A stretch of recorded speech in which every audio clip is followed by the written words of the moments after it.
You guys remember the problem we had like 10 years ago?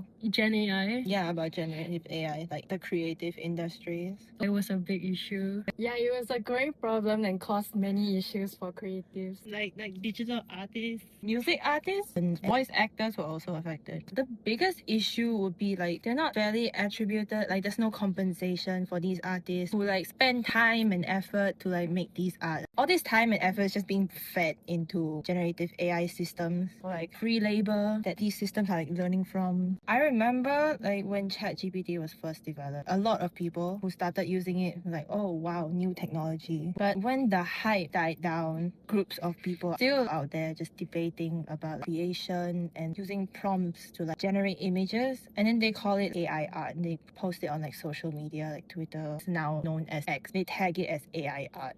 When the AI art first came out, they didn't put it as AI art. They just put it as art and put it as their own, like as if like they're the one who drew the image. There was this debate between people who support generative AI for creative purposes and digital artists on social media. Most digital artists on social media, they rely on their artworks for like income, or they use like these social media platforms as a form of self-promotion or like an unofficial portfolio. What people usually do is that they contact these artists and commission them, especially if like the company that is commissioning really reliant on the like digital artists. This causes like really big ethical issues. Back then, there were a lot of guides provided by digital artists to like inform the regular people how to spot AI art. There was a Twitter thread that I found back then. There were like main points that can be found across like AI generated art, which is like hands are not proportionate, the line art doesn't match up, the colors look weird. Then like if it's an animation, then different features like hair that will be moving, Yeah, things will just morph together. Yeah, it will just morph together and then like blend. And that's not usually how animation works. That's one thing.